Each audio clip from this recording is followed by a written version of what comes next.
sun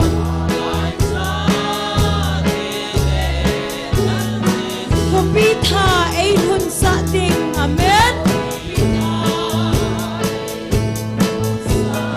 O pagkay julong sinagam em no ma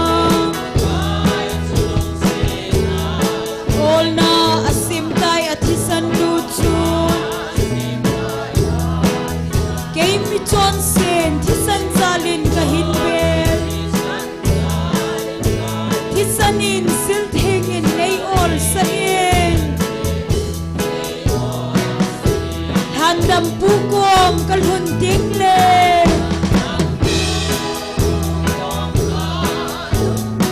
Kalunghel na baydante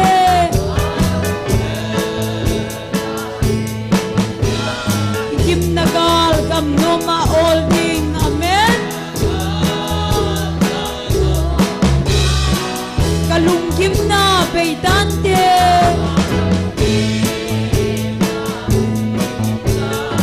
O pagkay sulong senagam em noma All na asim tay at hisan lutsun Kay mi Johnson hisan zalin kahinbel Hisanin silthengin nay all sa Zoldan luy biwal kakaydeng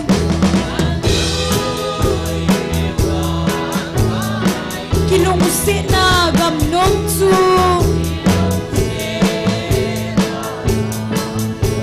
Handam pule alhad sa de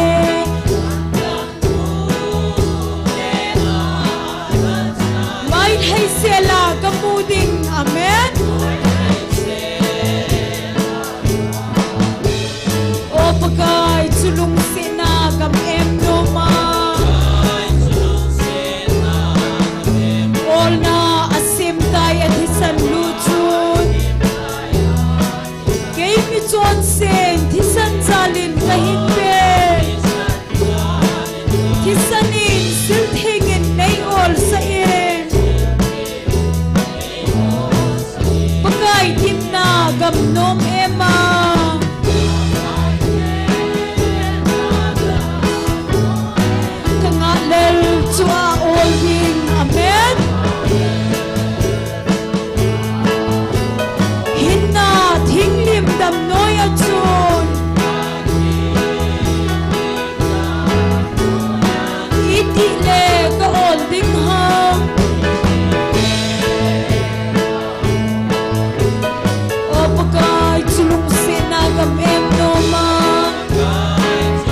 Hallelujah. Kalung leng vai kum le.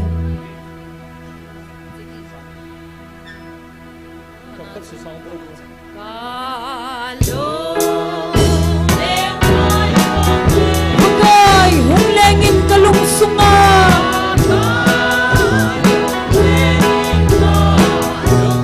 Leng vai cha tia chuang do namun na len na chu. Amen.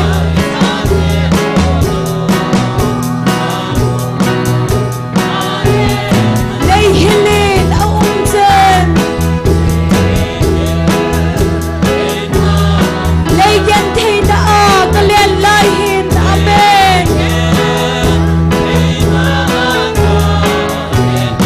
Alaw visit huhin. Kasay zong thay boy.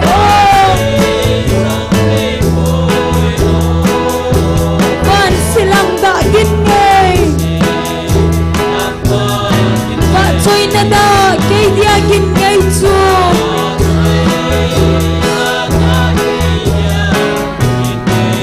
Lay yan thay na ahin.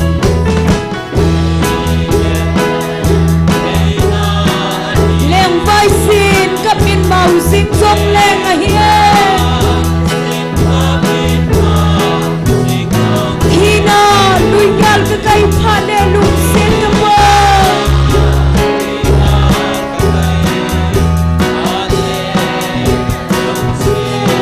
Oh, ay nalam tutin. Amen. Lunggon tinhiso na baylante. Hallelujah. Alaw visit huhi ahin. Kasay zong thay boy. Van silang dagin ngay. Ba choy na da kay diagin ngay chu.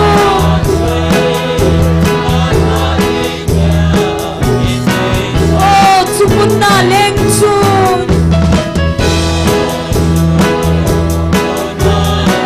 Yan na thu him him asay po me.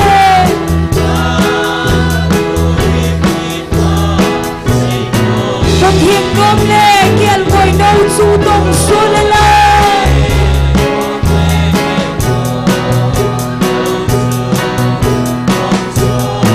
Bit hing le seraphim.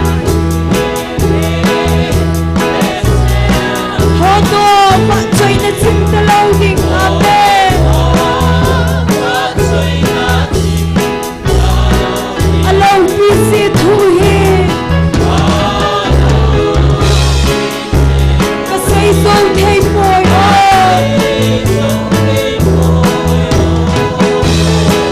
Van silang dagin ngay. Ba choy na da kay diagin ngay chu.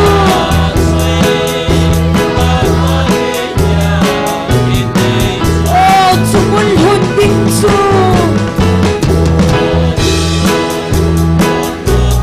Lay yan thay na hinay dal si dal.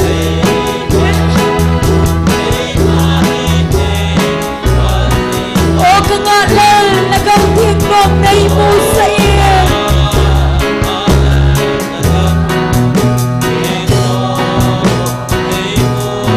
Sona tungkaw choya ahin.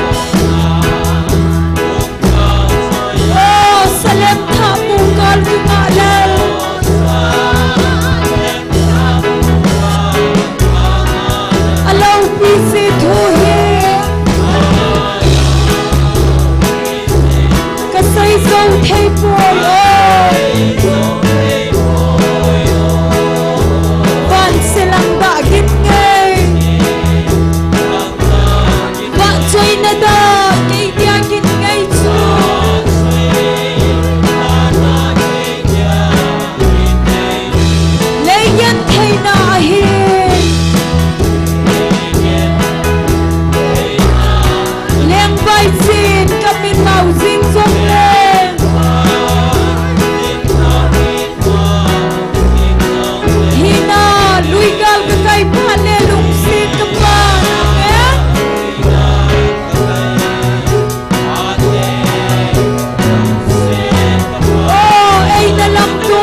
he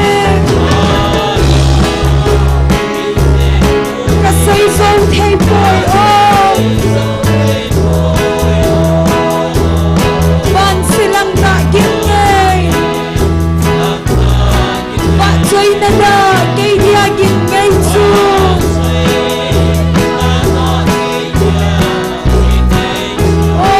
Muna leng chun Ken na thu him him a say po me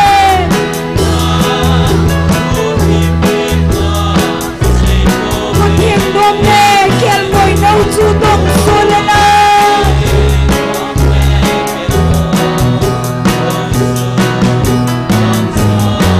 Bit heng le seraphim amen Hodo ba chay na sim dalaw ding hallelujah Alaw pisi tuhi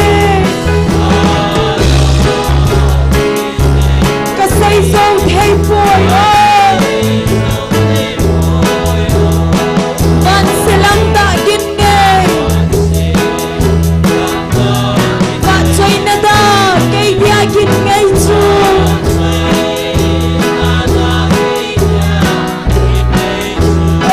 Sumulhod bingso Laikyan thay na hinay dal sitay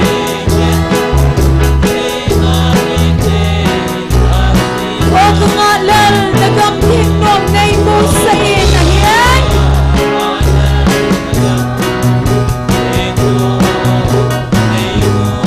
So na tungkaw joya hallelujah Salem tapugal kangalan amen Alaw pisi tuhi Kasay zong thay boy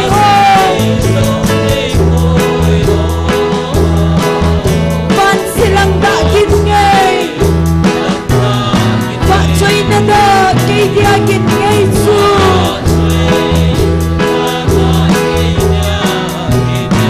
Kalung lem vai kum lem Bagay hum legin kalung sunga amen Lem vai sa de chol do na mun na len na chua he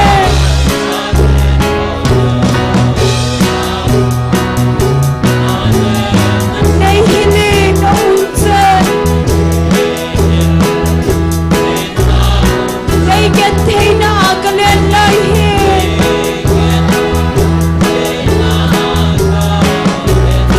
Alaw pisi tuhi Kasay zong thay boy Ban silang dagin ngay Ba choy na da kay diagin ngay chu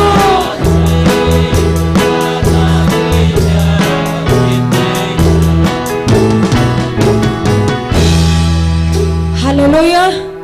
Ipiho ibon sa amin din kom tawit Lagaw tim ban bakununem.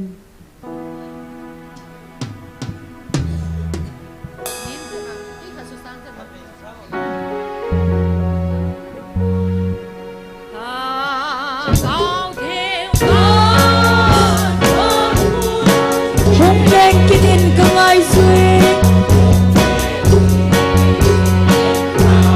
Hinsuhal kinin mipinasam de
em hung hăng kia đêm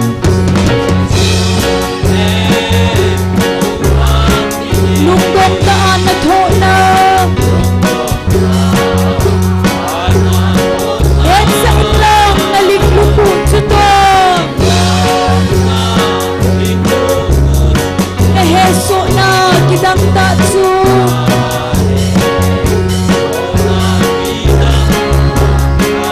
oh kamay sa bel hagaw nun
Hallelujah. Amen. Pagaya pai. Phat dâu sen. Kaya pa.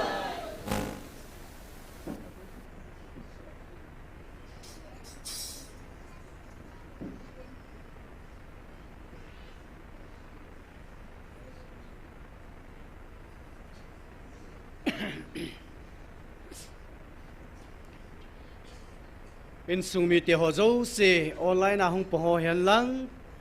chule amuna hung nule pa te ho ulanau te ho zo se bon savin Krista minen ni khupa mu so hat chu nu pathen thangwa nei pi ve hallelujah amen hallelujah pathen thangwa num han tu ni ki man chan diu chom chan phung don ka ting taw nei lam kai pi diu he pastor thang neu hung hi ding a hin pathen wa choi la sading he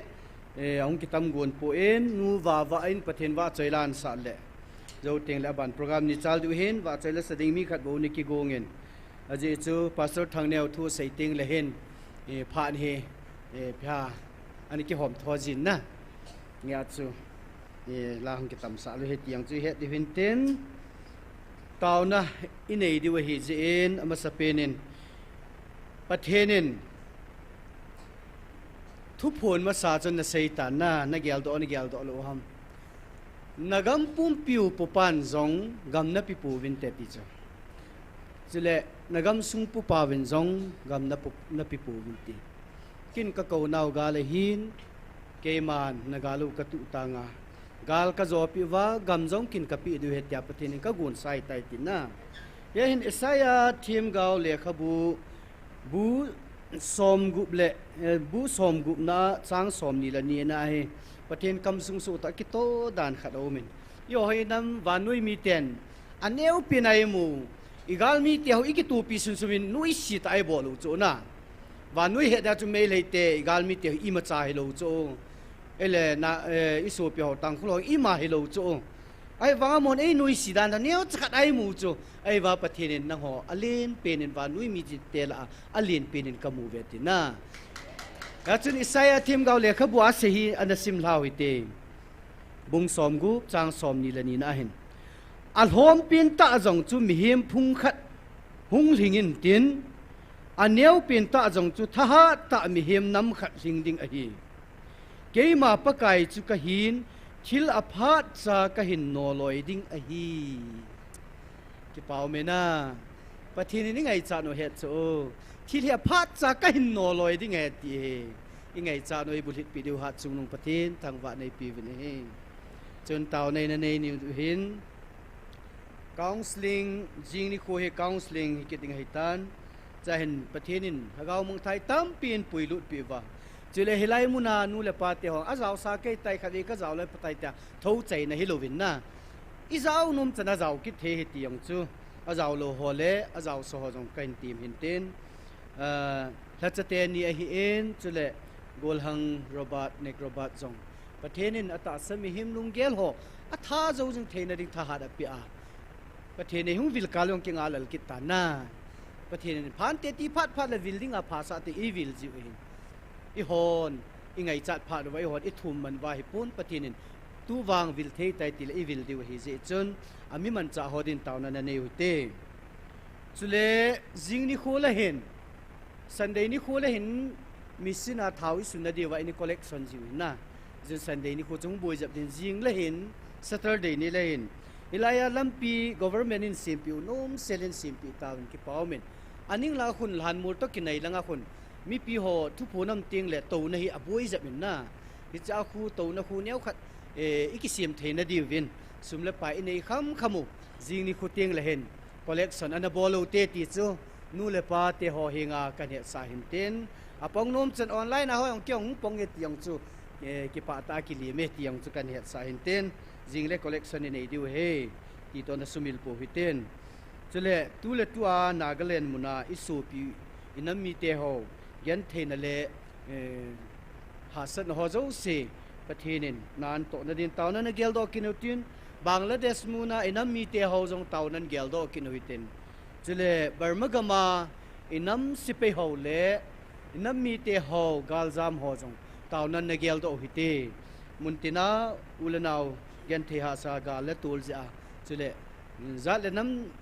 ka ki the tu na ja su boi na ha sa na gen the na tu ho jong Taona gel do hitin he chenga ti chun Taona na ne utin taw chene kin hin nei tange bon chawin pakai hinga Taona nei tang te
Amen. Hallelujah. Kakipa uve hepa. Online ahong pangatasan kasopi ka ukanaw ti hozo siya hiin. Sila hilay mo na nangaylo na tsate kasopi ka ukanaw kanu kapate hoto. Naingan sinaw mga kanampung piulhagaw hudo na dinga. Milhise nga na ang sungataw tiya tunit san gay na ipuy pakay. Tunit sana nangaylo na natsate nailhan pisva naikiwa pising si low pinapatsa ng kahin pive kataw na item ho ahiin ka program ho zo se nang manadol sa patebo pidi vinakutinga hong kilhanin hat sungnong pakay si suminin ka hong tao ve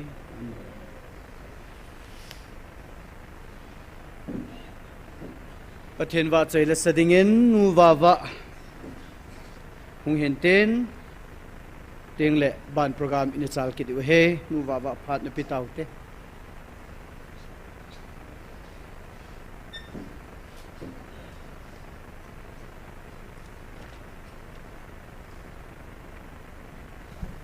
hello pathinin dam na phat phaman dam ta ipi zalovin pathin velvelin thangwa na na piu hitin pathin wa choila lam nei hilin thagawin nei puilen ti chu ka himsa dum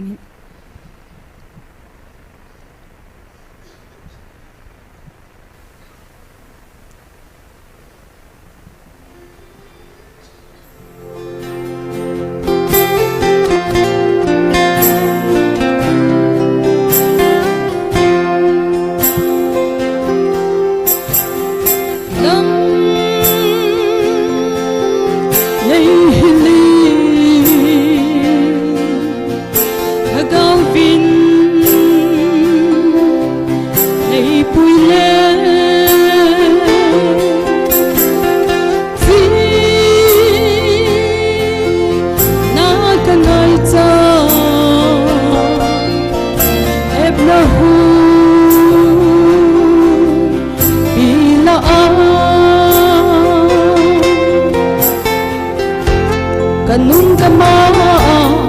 heb na hupi kino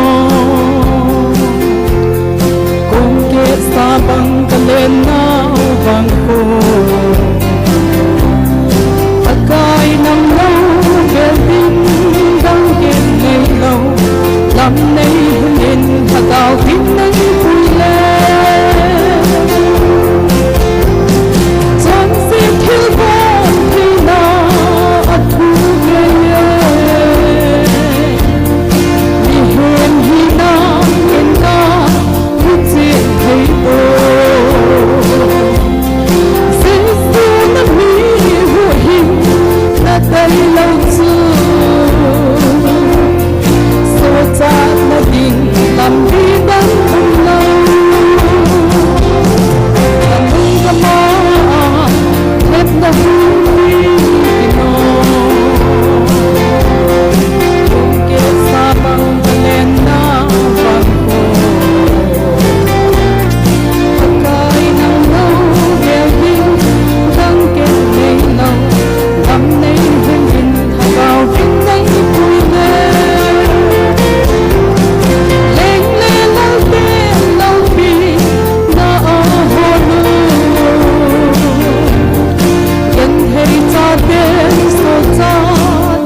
lâm nay lên thà cao vin nay bùi lên ba rơi lan sao đê ha ha ha la la la la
bon savadin phat hei bo pi taw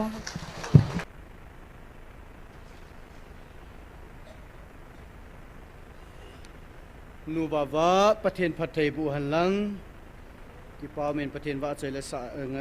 ngai ta in sa do pi ven tun pathen phat thei bu na chang pomin pastor thang nevin taw nai tem ela pi wa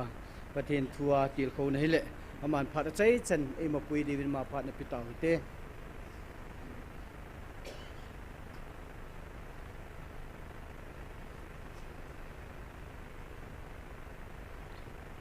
Hallelujah. Amen. Hallelujah. Amen. Hallelujah. Amen. Na bol ngayo bangin pathin chan pha izom ding wa e hilo I ko ma chi ko lautin ka hin ngai lut jing ding na hi kiti tu ki daute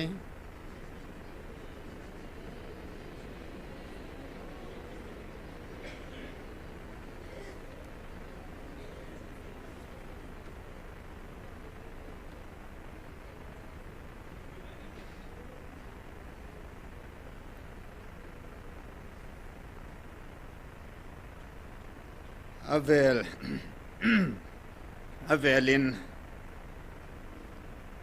ichil hagaw may tikong dinga thupi apiu van lalto na sang pinataw pan Israel teta sa may lom le may kunga na pui tunya ay ho ichil hagaw may jun le ichil hagaw may kunga ay pui pao tunit san ay pui long pao ipaw pathin thang va na sang pin pikirove hallelujah milim ho thing phung sung phung ai lo le milim banga sema ho thu ho zong omen tu chunga pakai nei sei pina wa chen milim ta be pa ho zong no mo vetin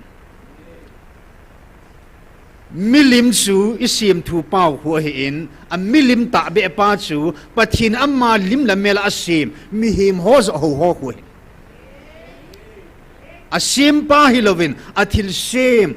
mi himin milim agisim thu hi in agisim thu cho hovin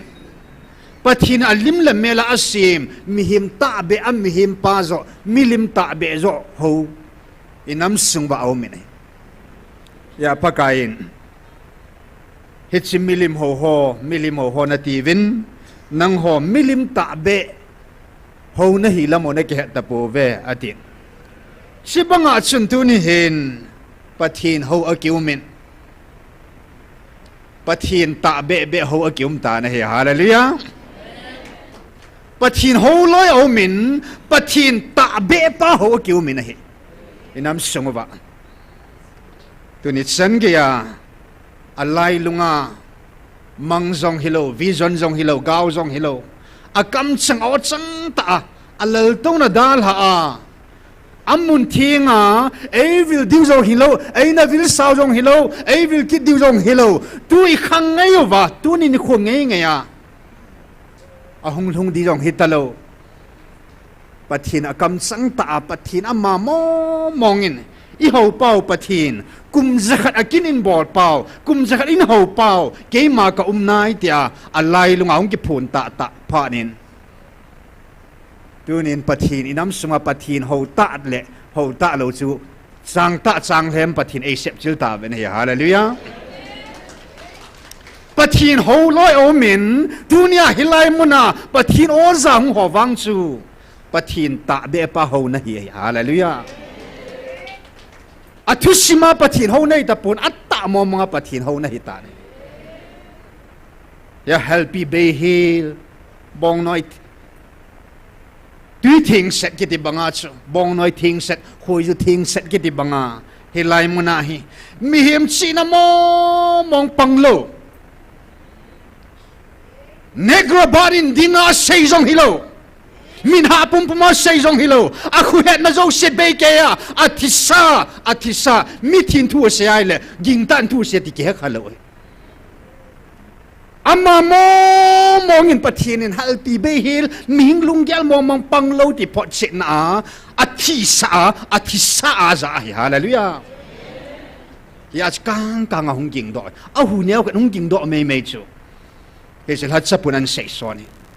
Chichu patin kam sang mo mong ipot sit nai. Ipisinam tunya ke yung kahung ding tain kay malunggel hung pang tay na lai chu. Kay malunggel si na het na kalip tat si acho na. Kasi ka pa het na ho chu ke acho belo chu ta chu. Hela lasa honzong tu say honzong ta honzong ay mo day de ay mo lunggel ke la ahung put ka yung ding ahin na. Ahin hilay mo na amay sa munting ahung lung do tunisan kya hung lo do hin tui ting wang hi ting set hi hallelujah helpi be hilay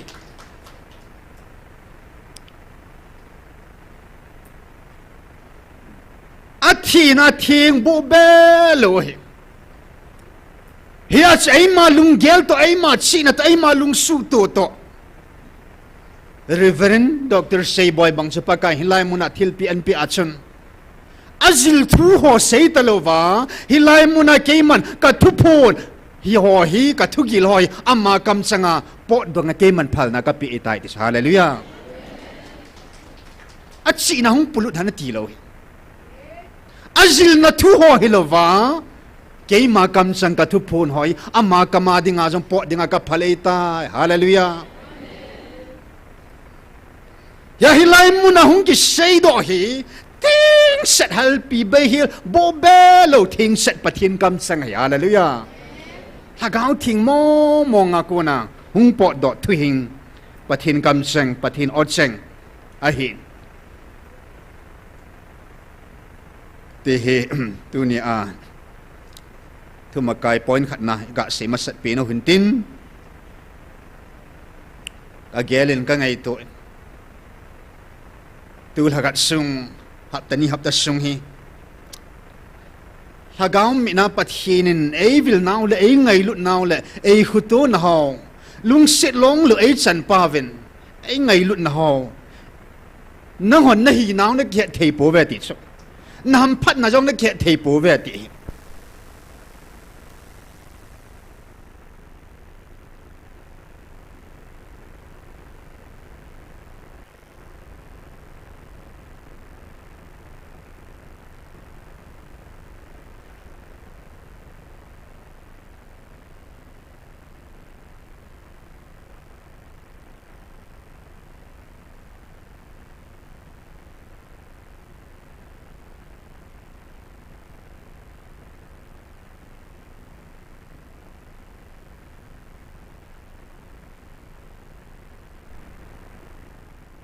Hello.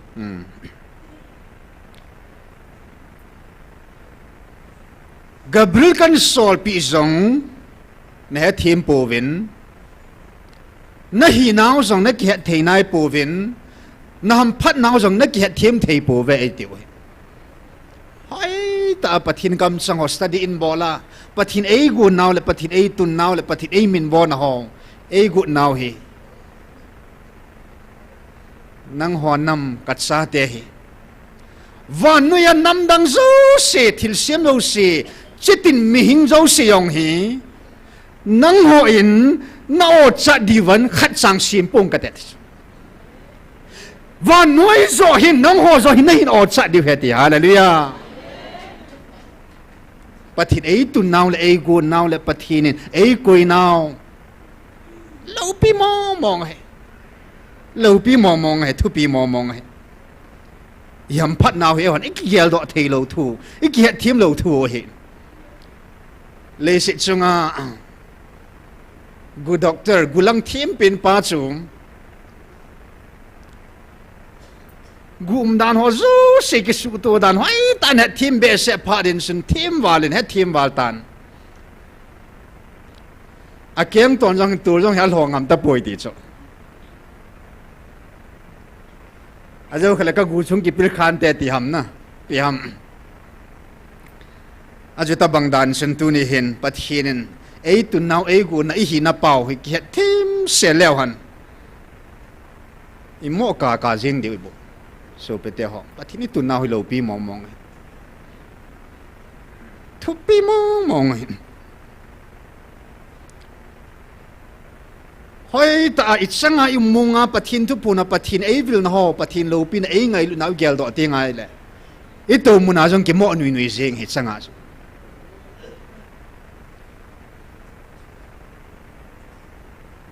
a bol su heloven ilung sunga pathinin ke panata ei koi pi pau chen cham lo hela isanga na yong ei nui sa ji thu pi mong he hizin tuni ni kon pathin in ei tun nao Israel te chu Jacob chu keiman Israel tin pathe ka bu et nang ho wang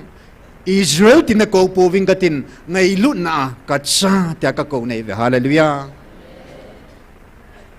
ya pathin ei tun nao alo pi dan itu pi dan i man tam dan i so pi te ho Jacob banga au pat lam ki hello hela en kam khat to na zu do kha ding ti za in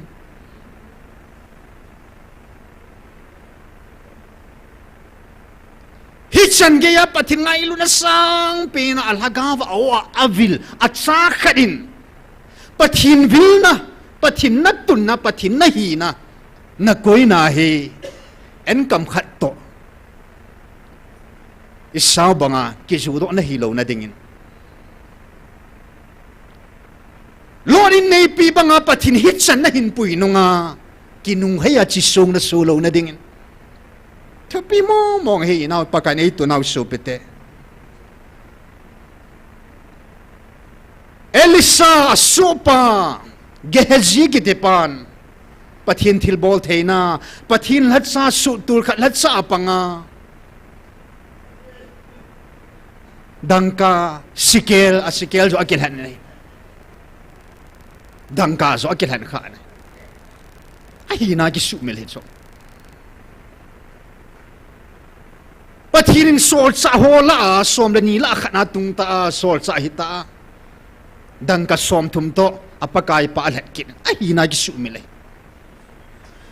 dunia pathinin ku ki zo cha te pathinin thagaw wa ei tu na hui lo pi be sein na ki hei mil ni le so pite ui cha tu lai ki puchu ki chom la na ba de so pi na lo pi mo mong hei mil hi ben pakai phat nahi koi nahi ei ti lai ki su mil hi in a je chu và nếu lấy sự bún pi sang à giống man tâm rồi này hallelujah và nếu lấy sự bún pi sang à man tâm rồi pathin ang ngay lut rồi ở đây chặt rồi chu nangin en kam khat pova ai lo le sum tham khat pova gam be khat to jong gam khat to jong le the nai sai lo i man tâm da nào Hizin pathin tu khang na nung pen hin nang la ke iman tam dan wi hinaw pakai ei het be se jeven alal to na dal han ei vil leu ve hallelujah hit san ya ji len lo pi thu pi ya mi thing polin thagau hat sa ka pan nau hi ka lo pi sa le ve thagau hat sa thagau Israel thagau wa kat sa tia pathin ei min bo nau hi thu pi mong a hi ya iki thiam na ding wa zong i tau jing nga in tin hit hi a khel pi ding momong an hat pi ding momong lo hi pathin hi nau ei koi nau hi tu nia pakai gam nei lo Israel te chu pathinin nam sagi len ta na to pha gam kanan gam pathinin a lo sain atun do pi ta na hallelujah hisilei sit pathina sim hisilei sit jong hi tu nia e hong universe van nui ma ma hi ve planet hola khat me me bo be chilei sit jong hi aking up na ompoi pathin aking up na be hila thanei na pathin hisilei sit jong hi van tham zola pathin thil sim ka lei sit jong hi pakai tha na ki tunga hi hallelujah siva hong lain evangelist atingol hi chi bang akun akingaye tia la ngai nom po ni happy akingai tin akitung ti ne ti a support be hil ama chama kitung a ti he leisit jong hi pathin thanei na mo nga pathin atu na hi in Israel tem atu na hi in dunia inam pi tung do ding in pathin koi mangan sepon ama ta hong ta na hallelujah inam pi kitung va ding ai tai kitung ding ai tai hallelujah kuki nampi pathin hagawa tunding ai tai hallelujah lo pi ta pathinin amma namhan nam theng amma cha hidinga pathinin atunding ai tai hallelujah Israel te banta sa tunai le e hojal hagawa e tun te te di hallelujah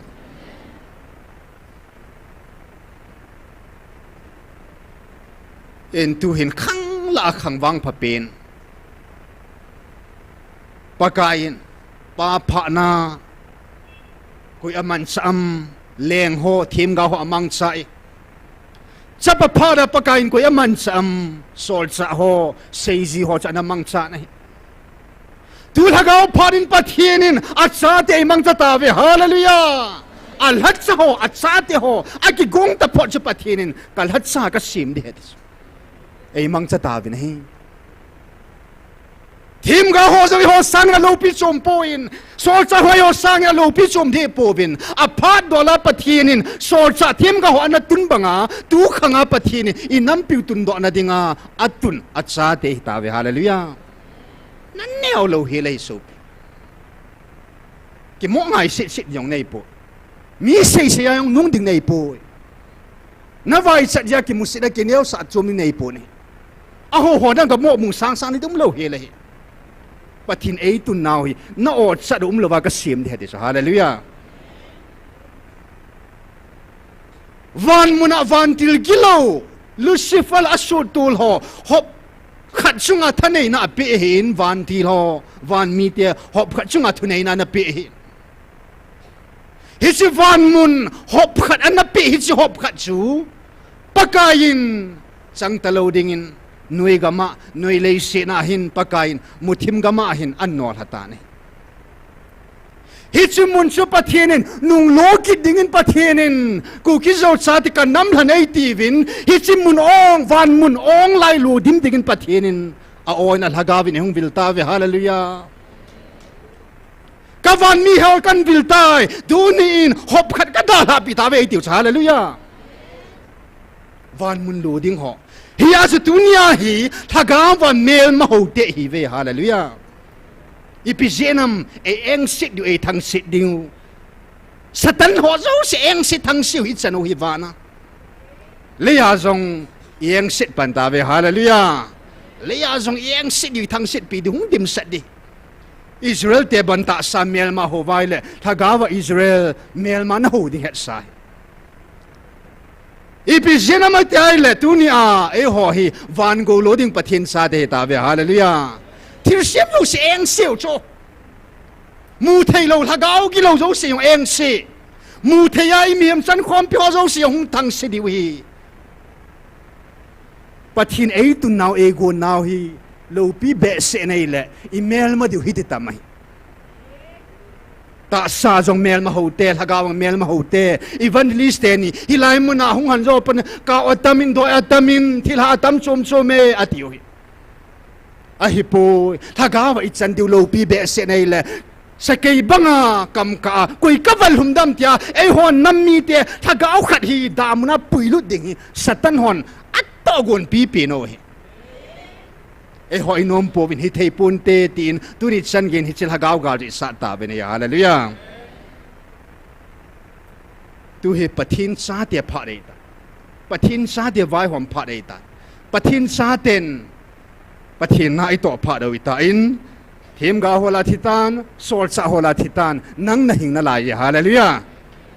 ya tu phak ta hin dam lai sung ba hi pathin na hi ha to diu hi ti hi kitil khona masapi na neu hin tin tu hin hun khat dingin anataw tin pathin hinga ke pa thu seute ke pa thu se tauna pathin hinga ane nei masapi no te pathin ka cha te amen bo naw hi athupi valen hi naw hi oni ki hat zo povin hen pathinin tunia ngai lut na chung nunga e ngai lut wa thil zo si angai lut na hung ko na hi in ta ben so pite pathin thil zo sela pathin ngai lut na sang pen pathin ngai lut na i chan pa i ho dinga ling se dei tai ya ka ngai lut na hin nang ho dinga ling se da bu ling se dei ti pi hin ya pathinin ka cha te ai min vo naw he chi chu thil ji da ngai po ngai lut na wang a hi thil pe chung nung pen pathin ngai lut na e chan je ven ke pa thu ana seutin chele tu ni chan ge ya lagaw mei ti jing theya pathin thupi cha hi na a pa se nga ya i chon jing thei za lo ven zong pathin ha ke pa thu seutin chuna bana chun tu ni in koi i him ti hi i kiet chik su ke na ding i kiet thei su ke na ding tau tin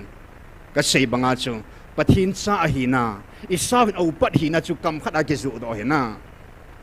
pathin hat sa khat a hi na chu dangka sikel ni to bo chal he do jeng he ge jin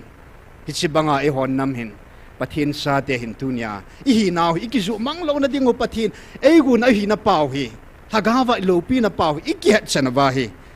i din da ding o hin ya chi ki hat them the na ding o vin pathin ko ma hagaw lam chi na het na ne ke thu mo tin i chang se di chun hun khat dingin ke pa thu se na to pathin sa hi naw hagaw het khan na ke thu mo tin taw zo na ke ma nengi hut khat na taw ki do te tun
Hallelujah. Amen. Hallelujah. Opa. Katsa tianang neimin vo nao hi. Po pathin na van go lo pi ta kalu ding ho. Similova gel do singa pathin. Alat pi behel tu ni a. Nangin na sa kahina ngailu na sang pe nei ngailu nao hi thil dang to le lo hi la ki zit he lo ki ve he lo ba nung chon pi lo hi la pakai ka din dat pi jing theina ding open tu ni in ka nampum piu ka hagao mil lamo nei keu pi ta ven ka lung thim ko zo sing nei hon pi ding open na phat no zo si zalen ke pa thu sein ngay lút pathin hình dinh pathin Giêsu menin kaung tao khom ave amen.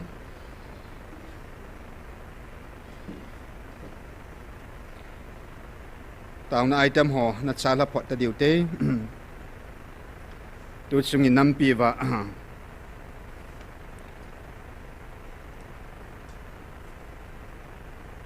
lung thu ong ki hamin pha le jengin yo ni ki sim thu lung thu kha domin pathinin ap sao na sim tu sao I don lo thu in het lo thu hi in hon lung thu izat ki sim thu yong le bol zong le hon pathin a het pi lo le lo thing di lo ding a hin pa kain lung thu keng thum ana sim do sa no min masapin nam lam kai ho na kovin abani ho that sa ho na kovin abana gam ho sa ho na kovin gam ho sile nam abona ama mo pu na dol sa na koi ta helai avela July 17 ya pathin ana ho pi now hi chi kan sim do ding chi dung ya jing tau di hun tin as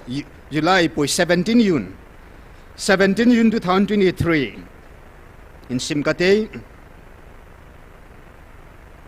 ahin tun keiman kange kalhat sa ho namlam kai ho le keiman kagam sutup dinga veng tup dinga kaku ho sa ho nang ho chunga mo pu na ka pi banga hi mo pu na ka pi ho na sumil ta ve hi cho hu na sim tu bova keiman ka thupi kange thil thum hi evangelist su chipada chu adin do sahil chenin thil thum ka ko na mi thum ka ko wa hil se na thupi thum ka na pi ho chu hil chenin sein ta sei sai a sei zo Vincent sein hi chu na sim tu boma keiman ka thil pi kange thil thum a hi ka anga thi na hin khu a thing tho ta ka ang na hin bel tingole nagam sungo pa bangin kalun sa nagamo na tu na chaw chung keiman phat thei chang ovintin chuting la nagal mi tel sang ovin lin zon le sang zon nagamo ka tuna ama ho tun ama ho khut noi jin na umove he chi hi ama ho nang ho khut noi jin ta vinte hi chi ke man ka nge thil thum hi na hin to wa na hin bul tingole nagamo ke man pa banga lung ding hi hi si thil thum bo hi ka de ye hallelujah ki chi cha bi cho i pathina we thuno lung jin pathina i puin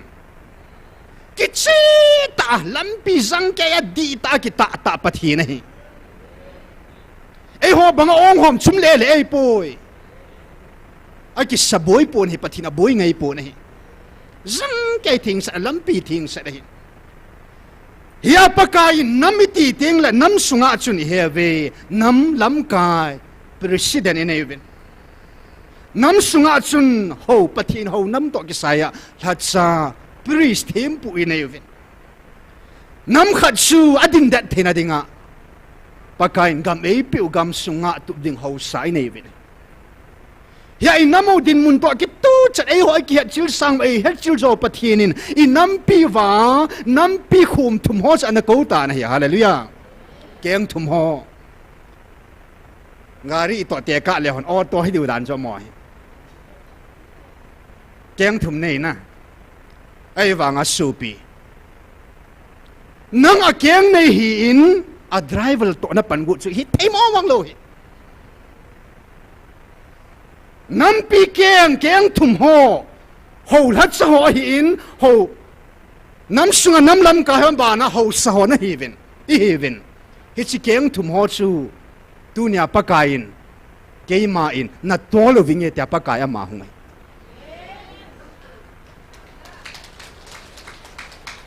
a keng jong hiding a driver jong hiding na ti si van na boy ka moi tai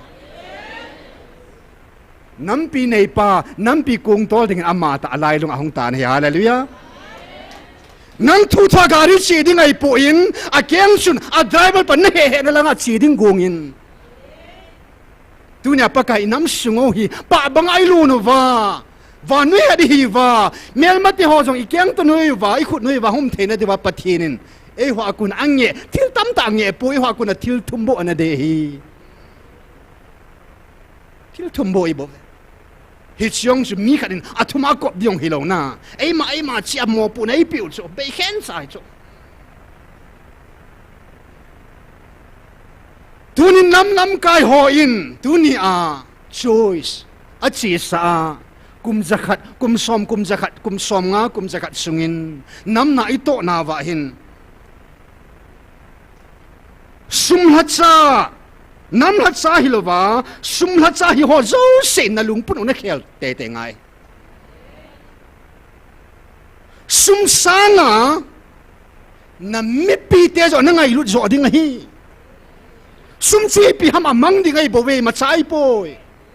sum hatsa hi po te nam lam kai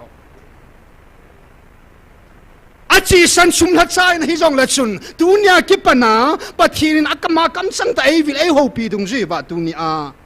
nampi hatsa sum hatsa hi taloding nampi til ami pi ho chum nampi cho mi pi zo hatsa hi ta vin ti hi pakai na nge naw ya tunia lunglu tai na taw pi ding nam lam kai khat sun alam kai hi na sanga pathin sa hi na chu sang zo koi di cho anam lam kai hi na zo sanga ki tuna pathin sa hi na noi lang pa koi ting le wa nui lep la satan in nop ta ke ba lum ji ta cho abana pakain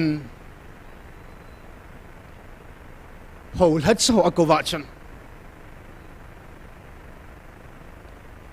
danin nana tong ve nang mo chi na het nan nana tong ve kal hat sana tong ning jung ngai lun nain tong na ti e ho bung tam tai ki put ben ho bung dan twin ho bung tol ta vin ai mo mong poi pakain dan na kil han diu ham ngai lu na kil han diu ham ati na hi achi sain danin pathin ho ta jong lehon tu pathinin angai lu na khanga o ta ai bil nungu hin pathin o zauten ngai lu na in pathin na tong taute ho bung ko su ngai lu na in ho bung kung su tol taute kel ngui ho si ngai lu nan ba kol taute na dan man chu na nga dinga jong kum zakhat pathin ho ta I bola na ho pathin na ho mun pathin ho in thing so hal ham theyam na ki khul kha lo ham na gel kha lo ham dana pathin na ho zi achu ngai lun na ho bung kung to lo wa nang ma dana ho bung na tor zi achu pathin lung nei lo hi ho hat sakhat na hi ai le dana pathin na to dam ngai lun na to pathin na to dam hoi zo cham na kil hal ngai ta nei dana ki ho dana pathin ei vil zo wa ei vil oi za nung ki sanova dana pathin na tong ho zo se chu dan ma a hung ke pal di ngai lu na tong ho wa ke pal nam lo di ngai hallelujah ngai lu nan zo la nei pu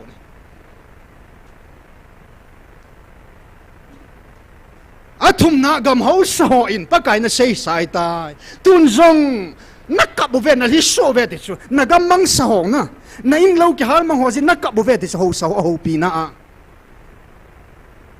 khát sang in rằng na khun mi ho ngai na hi so kap khát sang nom po ve ti chu chinia chu na khu zo na gam sang in chun a cheng khum mi mei thai chaga zo chi it zo in ngai lu zo in ipejenam wanui pumpi sangam mantam zo khut chaga khum mi chu hi mei thai lagao chu chaga lagao chu mantam zo na lai ya gam sanga tunya pakain inam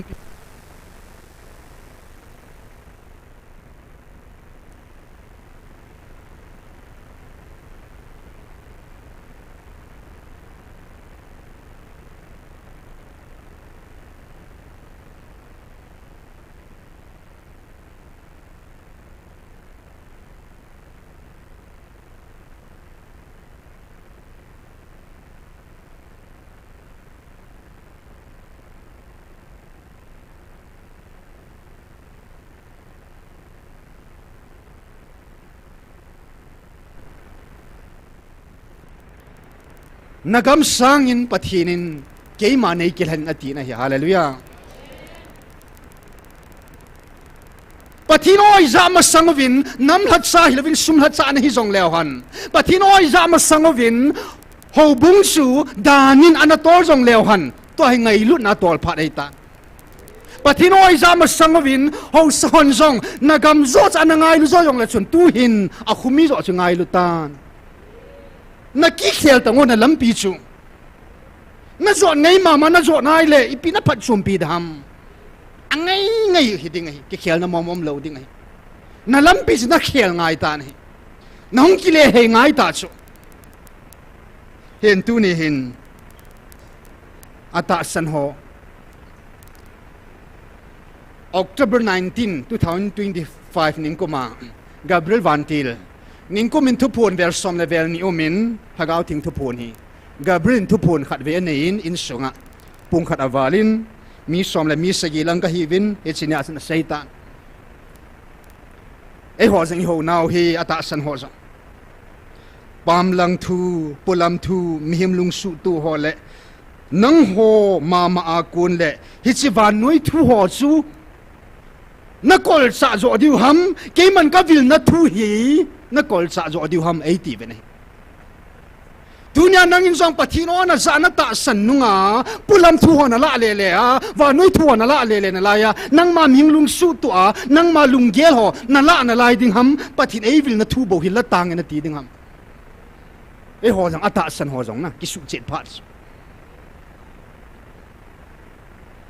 pulam thu pam lam thu mo mong pathin hilai mun ai pu lu diwa phal po nei adei mo mong po nei azwa ka se helpi be hil bong noi thing sat pathin kam sang pathit ei vil now thu hi wan mun san ge ya ei lu diu tun so amang ta lo ding thu hing chu hi hallelujah chi chi ki ko cha he ding o his boat is soon di hi pathin ei vil now thu bo hi sung tao te hallelujah soon di mo mim thu wan noi thu koi ma thu soon di om po hilai mun akam sang alai lunga vel hi zan hung ki phung do athu akam sang bo hi sun diu hi e hon na ma dinga hen tu hen ki chang thil thuma din khat ve hut khat nen tau ki do tin nắm lâm cái họ tàu biểu tê số bê tê sum hạt sa hilova nắm pi hạt sa nắm mi tel hạt sa hi thấy na đi ngoven lâm biểu hi ông kile hi thấy na đi ngoven tàu biểu tin hầu hạt sa ho zong đàn ai cái sung lova đàn thua hồ bung cung to lova bắt hin ngay lúc na pana ngay lúc na kêu người họ vẹt call thấy na đi ngô ngay lúc na thà gáo mong rõ hu đọ thấy na đi ngoven ngay lúc na thum biểu đana cô nóng kia lệ hay thấy na đi ngoven tàu biểu tin aban gam ho son zong gam sanga a cheng khumi ho zo ngay lúc na này thấy na đi ngoven mei thai sa ho zo khumi ho zo atu thấy na đi ngoven am ho zong pathinin lung thim tha an pi wa a lung thimova pakain sung banga lung ta na nei ho bu na nei ho pakada sop thing pi wa tu ni a pathin angan sina bangova a bolding wa sei pi tu chunga nampi lung thu itiven khalani ran boy pha de pu na su ke ta chuna pathin lung thu ai simpi saum hila mi him ke phu do ke bot ke bon su banga na na sai le tu nya pathin kum thum jen oi sa ta wa lung thu ai phu do pi wa ai ho pi wa ama ma che mo pu na pi ta ho son gam na su theng na bam kum thum ling ta pathin gam su theng ovin gam hi ke man ka lu khum ni asanga lin zo ka pe de ti su a pathin sei zo bol lo wa na to na man na mo ka na mo pen na pi phat so mam pathin lung thu a phu do sao me pathin a phu do zo chi ji vin ho son ho la chon lang pathinin mun tina taw le vin ati poi la ka ma hu do vin taw pi vin ati bo dani ni ka no vin ti poi ken nang ho ka ngai lut bangin la ka ma ngai lu vin ati i bol ta bam kum thum ling tai na bol nam pathin hat sa na hi le na bol mong nam bathinin ai sei pi ho ke don lo hela mun tin gam til hei zong le hon kan pun te in nam pi atol kha du mei tai pa kai na to le tai hallelujah abol ho ham phat na na zui ding abol lo ho awang si hi jing pathin thu tan na in namu ki tung thau thau di ta cho hallelujah ai wanga tu ni a hi chi su pi hon nam kha hi jevin chun abol lo ho je chun thu pen in hol ni lo ho je chun I ngai win achul len na pathin thu pen ni ho sin anai I chan ning ho chun ki nga ler su ge chula hung pati momong tangem pathin a sei be chu ni la mana na hunga na ta san ta lo wa yong le pathin a sei chun na in mun be abol tang na ho bung muna na gam pu na chun bol pot ponin ve momong ote achumala la hilai muna pathin hagaw me kiti hi iti khom pau hi yun July ha se ta in July ha lama jong sun August lang hung hin aban September hung tau vin hi van se khat chu ni thumbo jong hilai muna Taona Mei na tiu hi ni thumbo jong khungai vin ati van ha mong vin ata san lo hon am hon dingin chu van ha mong vin ti chu na ata san lo hoding vela mong vinet ni thumbo na khungai vai jong le na lungu som la sege ki pudi het na no mo le na vel ha thiu heti sing lai muna chai ta na se Israel te sun la zana mei kung mei lo ma ana pui chu to itiu hi sin mei a pathin ei pu yo hi cho hisi mei hin tu ni chanai hu do hin hisi mei iti kong lai sevin pakain a sei bangin lung som le lung sagi yong chu September ha chu hi mei then ka het khel lo la na September ha chu hin ni thum tamong bel ha mong vin ati lai chun 2023 lung som le lung se ya ki jampu na hi hallelujah taw na ho ki ngapu ni hi lai mun ha ki ngam mong he ti chu ya hi chi ha gaum me ki lung to ta mi le pu mai ti kong lai se wa inamo dam ji hallelujah email mo ho jing nga sei tai kaw leng pan jong van til kilo thagaw bu ho zo sin jong hilai muna kat do lal pino hi thagaw me na ti kong pau ke ha da ha pe na hallelujah nan namo la thei chop de du na hin tu na taw na wa ko nong ki lung to ta ve hallelujah matang masang to te de nga chuna thamo mong ta hila ti jeng chu progress som dan ai la hilai muna anom ina ki ton la vin lang anom no min nang mama sei ta vin inam piu dun mun hilai mun thagao me iti dung jiwa pathin ei pui hoina o hi mo mong dan chu ai le hilai muna ipu Daniel thiam gao banga ni sia ke tawa thumve ke taw zinga hilai muna ami thing te ho ke taw khoma hilai muna taw hi evin tia nan khawa nan peu le lampiu ke kha chet ke ting chet ke lai tan chet thagao me ti hona su boy chanai nampiu boy ding hi thagao me ti ho nangai lu dawa ako na hon pi chan ba ilam piu ke hong che ding hilai mun iti khom dung ji ba hilai thil so hi inam pi wa hung phaji hilai din mun dung ja pathin ei pu yo hi chil hagao me iti vai ke ngam chu ya pa kai na namo tung do ding song hilai mun na tiu me hin nam mi liu hin na namo tun di hati bo ve hallelujah thil dang in tung pon te ati hi zen tunin nam khat hi ven su pi khat hi ve koi chom hi pu ve pathina nam mal hana cha te hi ve nam lam ka ho kovin a ko lom ta poi ho lat sa ho kovin gam ho sa ho kovin mo pu na ki lung thu phu ki thu thu na sim khom ovin ho sa jong hilaya mi som nga lang hu wa he nge pakai ati wa nup na pa agreement a ki neu chila pathin to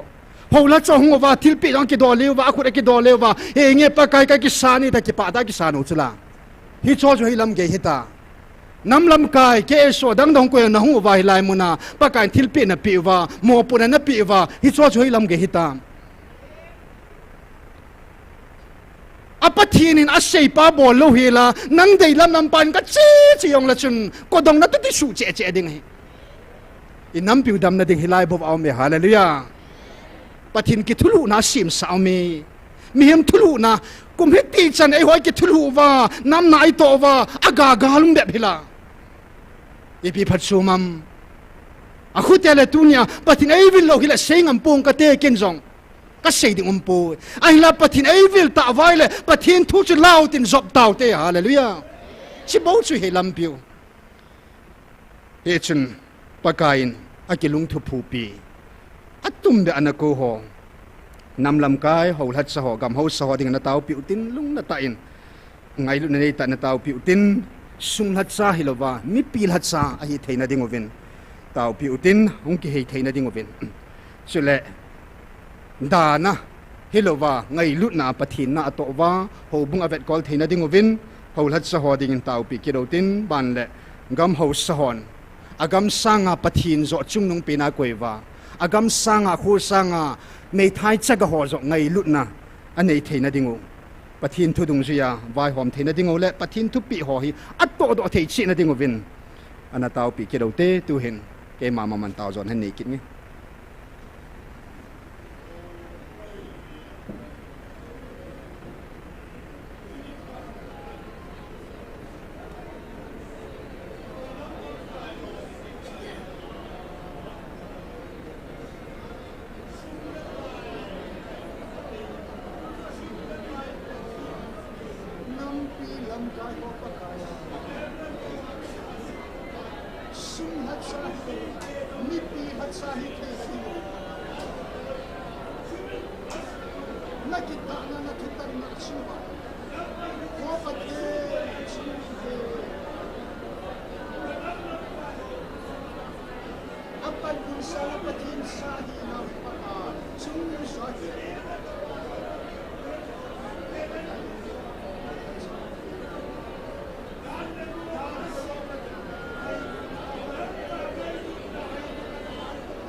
Amen. Hallelujah. Hallelujah.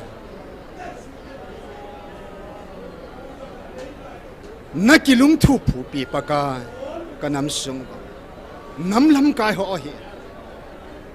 ho hat sa ho hi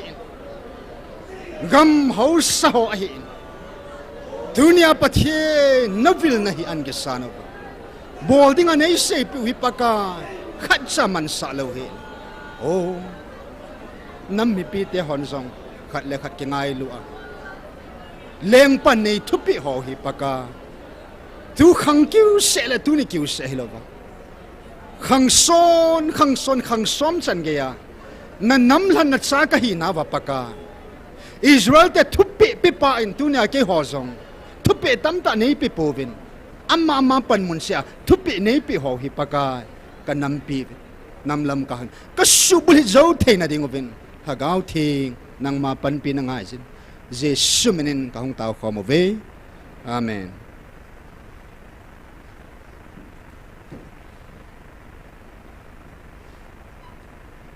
Enge ke pa amen ata san lo ho zia kiting a hin na ata san ho zia pathini na mo an tun tho ding a hin hen tu ni in pathin hat sakat le pathin sa khat ina pathinin tibukim ke a sim na a chi sa hin nama dingin kele ke ka ki chil sanga ka hobung ka nu ka pa ka in sumi hon ei het chil sanga jong ei het chil zo pathin hallelujah ei khol chil so ke in ei he nama dingin panna nei po ei ti a chi sa hi yong a hi e ka sei ji le khat la ni nui zat na nei ji yong a hi pu German le Dr. Hegin di chon pu German di kon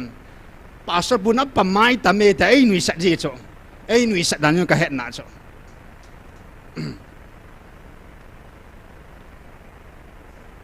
ahin la in sahon a dei mo wa apayu sung su in ni nga pi pin zo pang the na hi hallelujah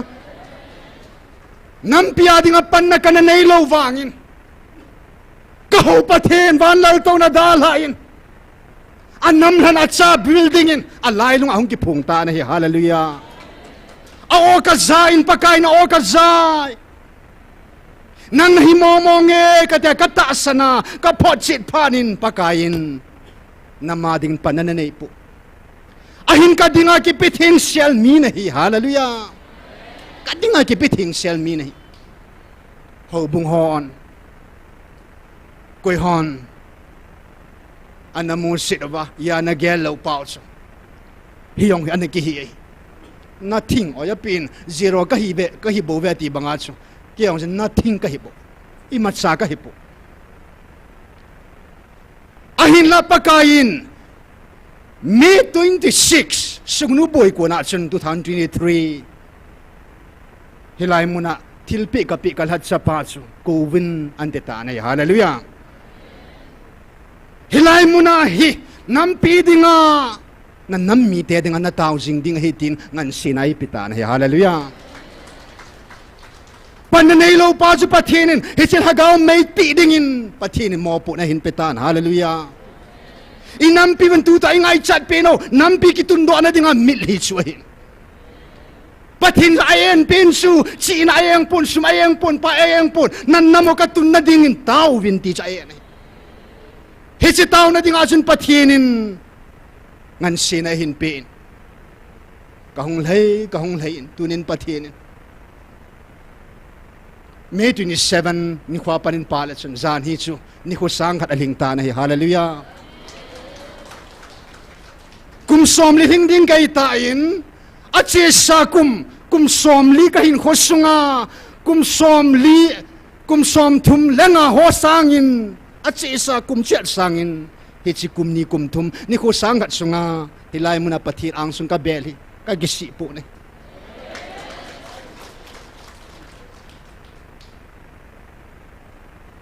ipu zo swani khulaya Nisa Gibeon khupia tu tang pain aizolan phaya la tu tang pain tunin galai sat pivin igaloi tu tang pivin lungmong nei taw savin hi hallelujah ya hi chini khojong hin nang hon ni khat ni thumbanga na hin gel diu hi hallelujah ka taw pat ni chu tu ni zan hi tu ni khat ni bangin ka gel momong na ta be ka chol pun gim nang ka gim po ka tha jong a be de po sang ka sanai sai po ne a yesu leng le lal hon la thim hon asap lab gam kai pan se bang in sun mun danga ni khu sang khat sang in sun pa kai ho ina ni khat se jong apha jo ai ti hallelujah apha jo nom jong anum zo ne pa chilam ka he po hen tu ni in pathinin ni kho hizat ajoan nu hewa wan la an sa le nu wa ba in atrek sang acha ma chung gang jap chona nampi taona hi August 31 a ki pan hi ke chila pathinin May 27 ai ni ki pat sa aita nampi masanga hi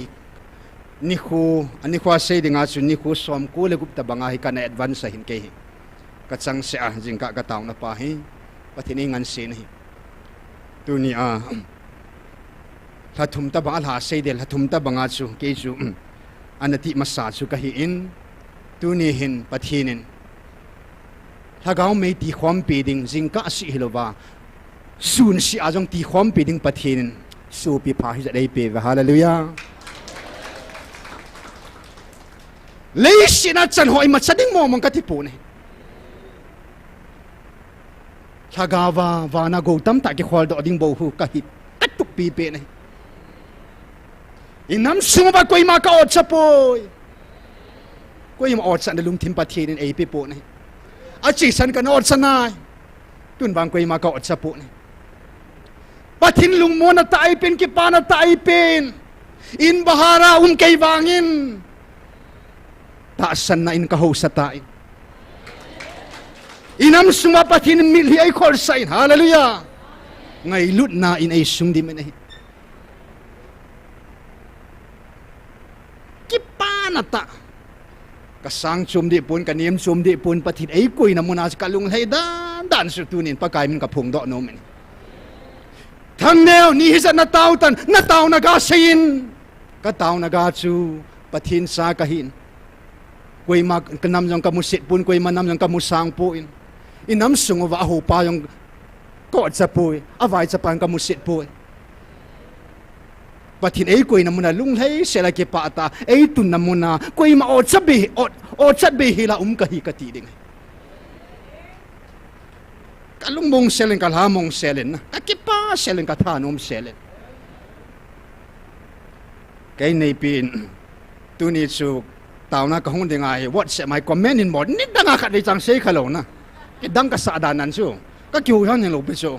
phat mang ding ka hi le hat chu nung pathinin na tao na lam kai man na pa kai na din pi han in ti chu hallelujah ni khoi ya sunga kana mu kha lo he hi ta bang comment chu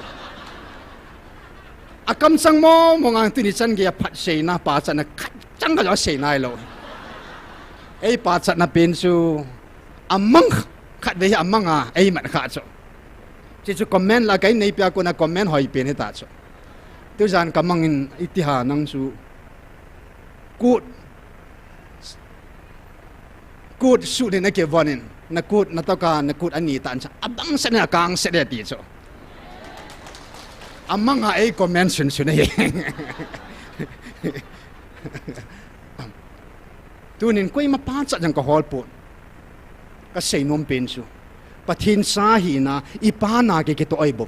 in sunga ai ma ding na ke to ai bo khat pa chat ja ha na khat sei sit ja han mo ding nai sai lo he pathin ai koi na mo na ka lung hei sele ni so kita lo so phachum lo ne ki bo ve so phachum lo I'm not worthy na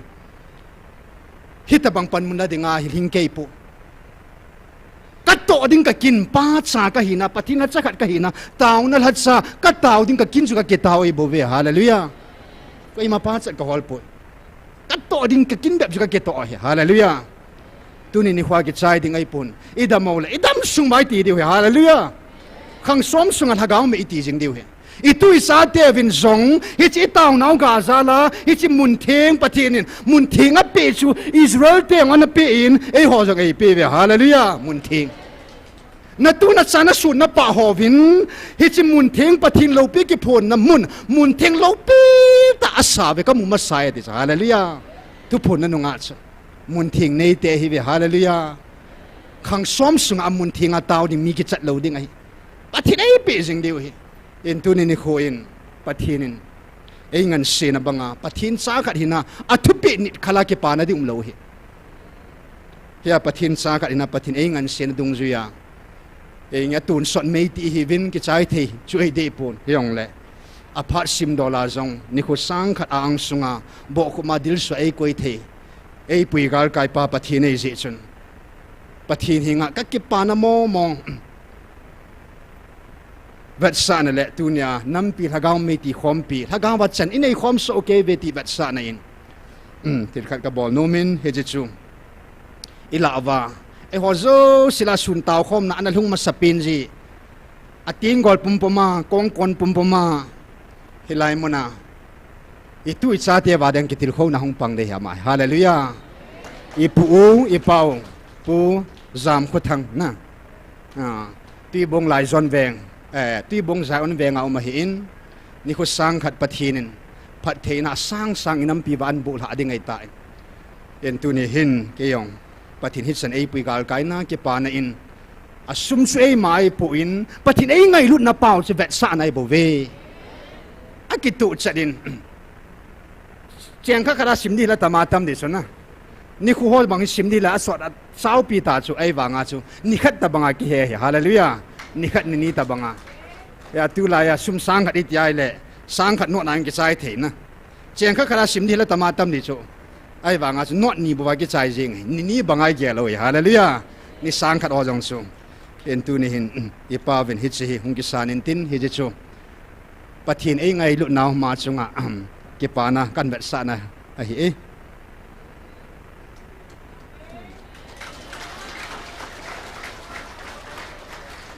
in nei pa puthang seum le ya pa hong pa na hong peu pa ni ko hi zat taw na program gul tu pa hi vevo hallelujah tapi momong he la sading ai ya kai gun te thil bei lo he le hin ni ko hi zat pathin ei pui gal kai nau ki pa vel sa na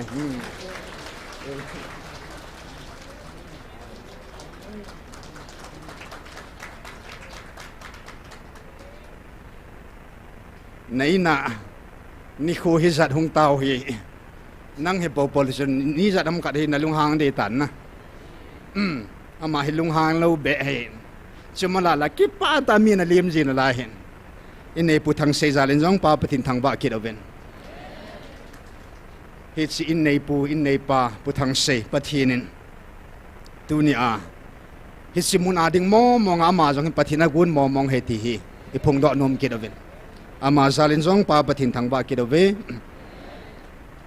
e cho hi tu ni a ki pa na zala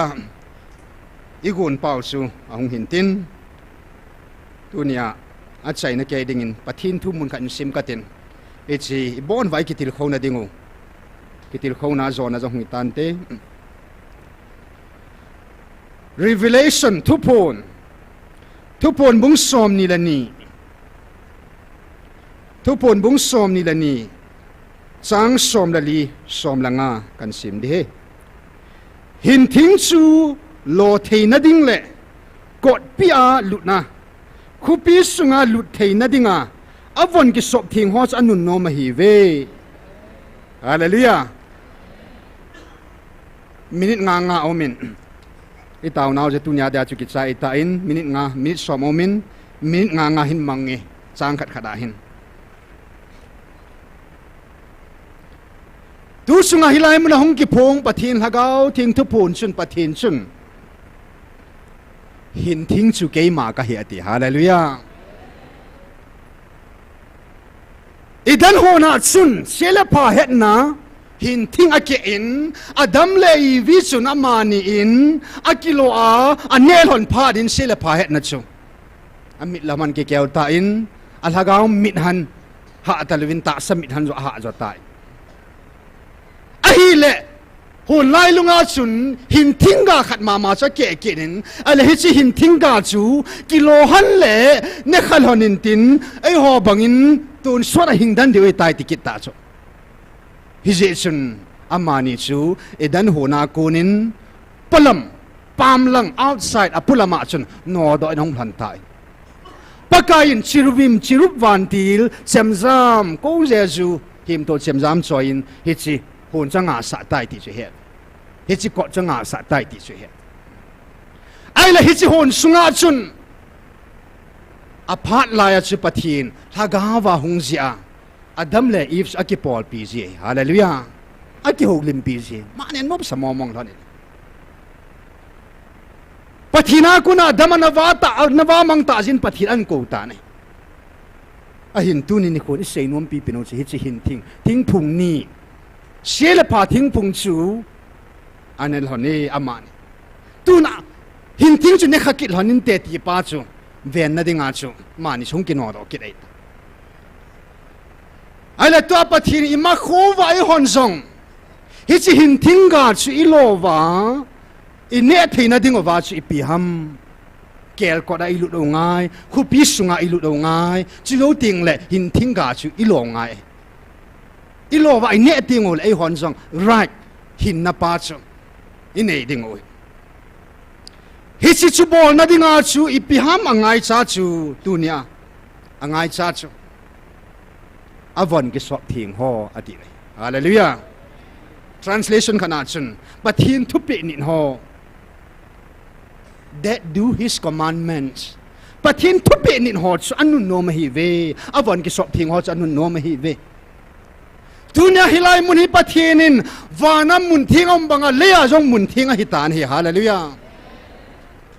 pathin mun thing ai pevin his mun thing a chu ilu do wa asunga kel ko ra chu ilu do wa asunga pathin thu jesu christa ama hi chi hinna chang la chu ine theina ding wa ipi ham I bol ding chu a thu pi ni do ngai jin iki sop thingu ngai jin I bono chi ki sop thingu ngai jin hi dunia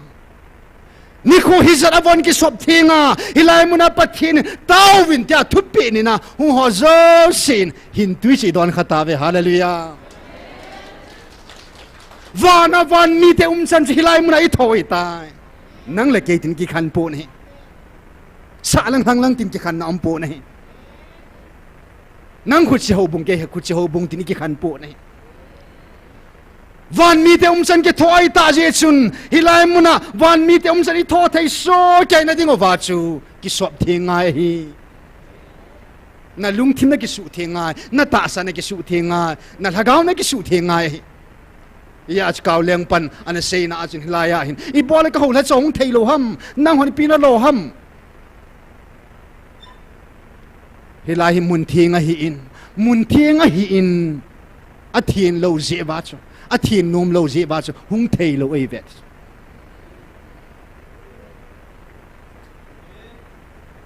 mun thinga chu mi thing ho bo ma hi hallelujah van mun thinga chu mi thing te bo ma hi hallelujah ya leya pathin van mun thing lim bet sa na pathin ei ho nam thing mun thing ei piu to kilon na hi chimuna hung ding ho chun agi su thing te te ngai ahung ve mei ho ahung wang vin agi su thing nom lo apang dan thei po nahi aning khel kirin akile kitan tunin nang la kein thagau mei tin pathin thu pe nin NIKHO hizat pathin thu init ta na ya hallelujah hilai hi pathin van muna mun thing van mun lima vet sa hi ta in idan hon ta banga pathin ei vet sa pi uitan a thinga I han pi uitan I piziram tile adam le eve idan hona pathin laga hung kum zin pathin adam le eve sa ki pol pi zin a ki ho pi zin hi hisibang hilai muna hin van noi mun hite a si khuzat wal pa khuzat nilal ha a si leisit ayong nam hizat mun hite van noi mun hite la ya hin pathinin hilai mun bo bo ba hin at sa te meeting te oi na hong pho pi ji na hallelujah gul sa ki ho bang in hong ki ho lim pi ve hallelujah chikhala ke pa na ding lo hi mi ham pha mong hi ta ya hilai mun hong ki phong pathin o hi ni sang khat chani jui di ai po in idam sungba tun so na akhanga khang som chan ge ya ku ki zo cha pathin anam lan acha phot na naw butum ke aping ta phonin hilai mun hong ki phung pa hi khang som sunga I zui ding o hi khang som sunga I zui ding o leisi na khang som sunga I zui thum ke ding a hila tunin wang sidung ta in hilai mun ong ki khan ta in ui cha ho som langa na chun doi choi ho zon than hoi pan ho tur that te ho chile milim ho chile thuzo se ngai lo sim do ho pa ma au mui ati pathin ki phona mun sung mun thing alai lung chu hita in hilai mun hung thai lo ho chu apam langa om ta ve lai na nom le ipizinam pam langa om ho chu koi ta ba ho chu hi ba hi chim muna bon chun nalut thailo vai le van mun itin nalut ditang alai sina pathin mun thing atia bon chu kal na hong sun lut ngam lova na hong lut thailo vai le chun van mun hun na di ha sana dinge ahila pathin nai lam chain Israel te alunga su ta pin e ho ku ki zo cha te pathin nam han I theina ding min pathinin hu hing na hi Israel ten ana pamo lan ta san taw le tu na e ho dinga hu hing na ha sa mong ding ai a sana ding o ahila pathinin leito lai ta hin pathinin hu hing na chu nai chani koi pi ta ve hallelujah vana mun thing om bang leya mun thing om min he chi mun thing hi van mi te chani thona we ta hi je chun tu na isu pi lai mun hong thei lo ho pam lang om na lai ho hi thagau din muna ta sa din muna ata ta jong an hi in koi ho hi vam ui cha ho ati ni ui cha ho ui na lo ha sanung ne ki jin bo pi ki silngim sa ki le bol ki jin hi na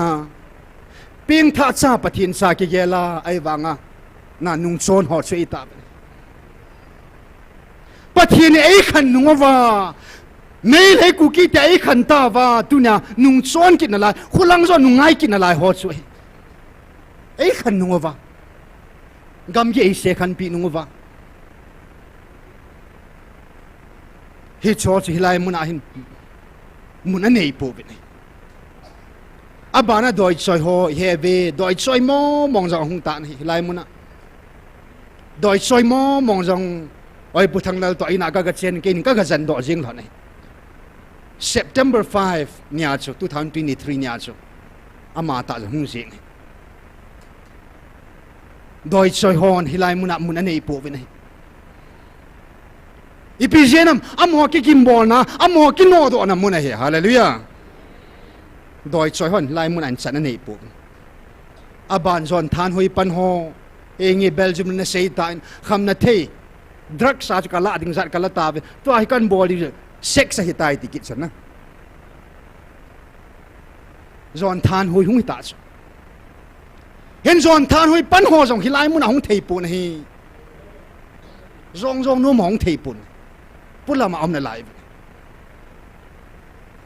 abana tul that te ho hengi mi khat chami kilai tha mo mo amona be ai tha yong su hinante achu khela yong sun tu ni a mi thi na ding poison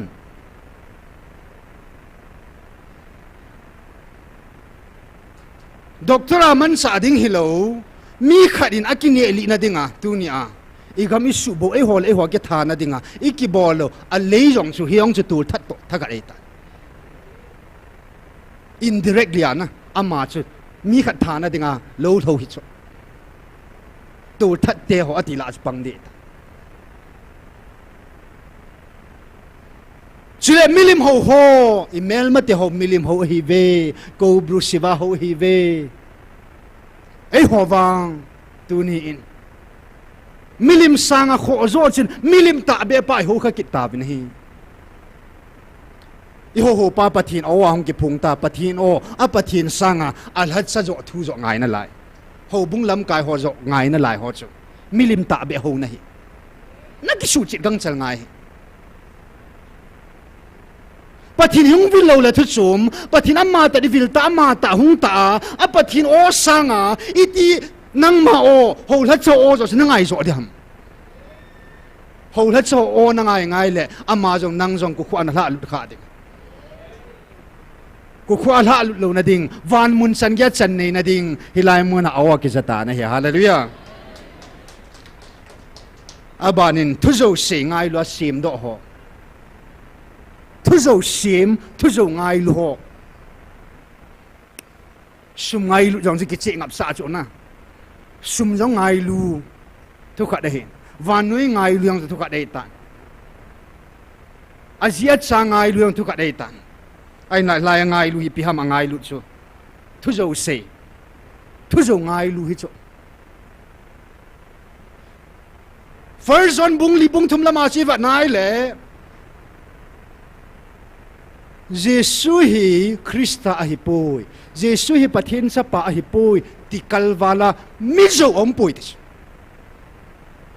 vanuya mi zo la mi zo ki che chap chu koi ham ti ai le Jesu chi Messiah Krista a hi itiu he hoi a hi poi pathin sa pa a hi poi ai hon a hi atila amon a hi poi ti ho mi zo ai vet ngai lut zon en na ale khazi na cha se pathin thu mi zo chu koi ham Jesu chu Krista a hi poi ti kalwala mi zo om poi mi zo chung nong ta mi zo kalwal ta hi chi banga inam sungwa pathin ho na a mi zo koi ham mi zo koi ham kel ngoi koi hi a kel ta koi ham chang ta koi chang lem koi ham kel ngoi chu koi mong ham ko hi mi zo ya ko hi mi ta ham ti hi ikam chang ba ke phun do na ding kha chu sei ut hilai muna NIKHO hizat alal tong na dal ha hung ki phung hagaw thing hi hichil hagaw thing hi pathin mo mong hi ti ho hi thu ta hi ve hallelujah NIKHO hizat hagaw thing a keima hingjing pakai hat chung alpha le omega ka hi ti pa hi thila puai bove thila leng pa hi ti kalwala mi zo om po ni mi zo hi cho chi to pi be hi ta to pi hi tang mi zon tai ho na mi zo mo mong hiu ipiji nam pathin mi zo mo mong ai poin pathin mi him ta bang ai poin pathin a bol thailo til zo sia bol thin pathin a bol thailo khat no me pathin zo sei the pon tai just bung khat na chin sim leo chin chang khat na zo sei thailo pathin he pathin bol thailo khat nei zo sei ngai lo zo mo mong sei the ahila hilai muna NIKHO hizat thagaw thing pathin keima na pathin ho ho pau kalvera na lat do Israel kanan gaman lu pui hung pa tu na ngai lu pau na ho ho pau ke hing jing ha chung pathin ka hi tia hung ki phung pa chu tunia ho bunglam kai hon dan an simovin hilai muna a hi pui ati ben am ho kalwala mizu ompo ni kum hi sara ke phon nunga hi che thuta be pa chu azo hi lai sa alhum thuta chu zo na alhum akha avam akang lo cha avam hi sa lai siwa inamo dam nam lo ding nang jong na ho bung nam yong dam lo ding tuna hilai muna hong ki phong pa hi Jesus Christa hi Messiah hi ti bong mong bang ba hilai muna hong ki phong hi thagao thing hi pathin ama mo mong hi pathin thagao thing mo mong hi iti thei so ke diu pa hi pathin a de he chi ti thei nai lo ho chu pam lang am na la yo ve ipi zinam thu zo angai lu vin zo thu sim thu ta vin zo thu sim do vin zo thu zo sangai lu ta vin hi tu ni nang la ke wang alal to na dal ha alai lunga hung ki phung pa hi chil hagao thing tai lo hi ngai lu ding am po ama bo hi dam sungin tun sa na ngai lu tin he ji chu ki til kho na a zo na ga sei no mo hin tin to da no tin tao chen hin nei ngi ka ki pa ove pa ka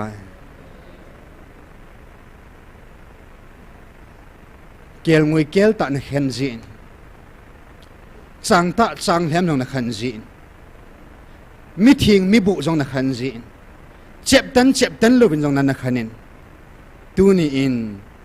ata san na oza ta san le na oz za ata san lo bin nei khan ta bin nang pathin na hi nang thu thu he a hin tu ni ni khu in vanui sim tila ko na na thilgun sa kahin palpa kahin zot pa lai zuwa o pakai na pido ding pa jong su na thua na ji sa hi judas iskarot pathin thu sa ki ji banga chi ding hi gui hung lo thei pu a hin la a gui hun na pas adan lom lom me na ti a pe na pen da hela ma ding a phachum phazodi he na ti ke howang pe na pen lo nei sa ta je min thing ka thang ba Aziz no demin ka pang povin nang ma do dalin ka pang povin nang ma musila nang ma do nan kam khat ong ka ke povin sumalain na oza in na thupi ni kho hizat na ang sunga kang tao khom thei ta na min thing ka thang ba pa nang thu ka ngai lo bo le koi thu ka ngai diu ham wala gao thing nang ma ka ta san lo le koi ka ta san diu ham hin sing ha chu no pathin nang ma pathina ka nei lo le koi chu ka ho diu ham kapu ilza phat la ya pakai achi sa kumin sum to pakai nang ma su an ko vingatin milim ho to nang ma ho to an ko bo jong leng pakai nang mai kapu ilza phat na su chit banga pathin ba chu pathin nei la ho vin pakai chu pathin mo mong ama housing ta utia elizanan su chit sa banga o pathin tu na ki ho nam sunga jong hingsin pathin di ta ho ko hiya mai phave milim ho ko ham ti ka nam sung ba nang mai nei sep chil ta je na min theng ka thang ba bin milim anga bo khu min tin mi he mai ve jong le ke hon wang kadam sungu ba atun so na khang som sunga thu ta la thagawa nang ma ka housing ding o hitai hallelujah hallelujah thagawa awa hung ki phung pa hilai muna thagaw thing pathin nang tailo pathin dang mo mong nei kita poving kate milima nga jong bo khu poving katin doyong choi poving katin thuzo jong ai lu poving katin aje chu nang ate pi be hil pathin nahi nang tabang pathin dang ompoi nang tabang ai ngai lu ompoi ngai lu na ta ngai lu na buling set ai ngai lu pau pathin nang pathina ka nei kam pha si ngai lu na zalin nangin pathin sa khasa in nei simun iti ki pa om hita iti ka seilap thei di ham paka seilap poving kate iputi pakai thil danga ka kisi be hei di ham paka ke mangsan poving kate na phat na hismil mo mong ta poving e at sai na in o pa nang nei ngai lu naw hi ka bong na va ka het sil thena de na ata san zo se nang in nei ngai lut naw thu hi nei het sa ta nang in nei ngai lut bang ba nang ma ka ngai lut zo thena de ngovin nang ngai lut na tui pi chu nang in nei sung de movin la ngai lut na la ga hau tui pi ka zia thena de ngovin nang ngai lut na gal van chu nei thom jing ngovin lang nang in nei ngai lut bang ba ka hing ka kom ka su pi ho jong ka ngai lut thena de ngovin pakai alhem hilo hil alem jong hilo hil ta nang ma pathin atta ta na hi banga na cha te ki ho jong ka cha te nei min bo na o ka hing ka kom ka su pi ho jong ngai lu na ta ta ka lai lu zo theina ding ovin ngai lu na gal ban nei peven ngai lu na om pho nei peven ti in ka hong tau ve tu ne sun ka tau khom na o program tu chan nei zo sa ta jem ke pa thu ka sevin jing ni kho jong la ki pa thanoma ti kong jing thei ding na that sa te pha ho me nei pui khom ki ta vin ti in na pan pi na nga jin ki pa thu sein je sumen ka hong ta khom ve amen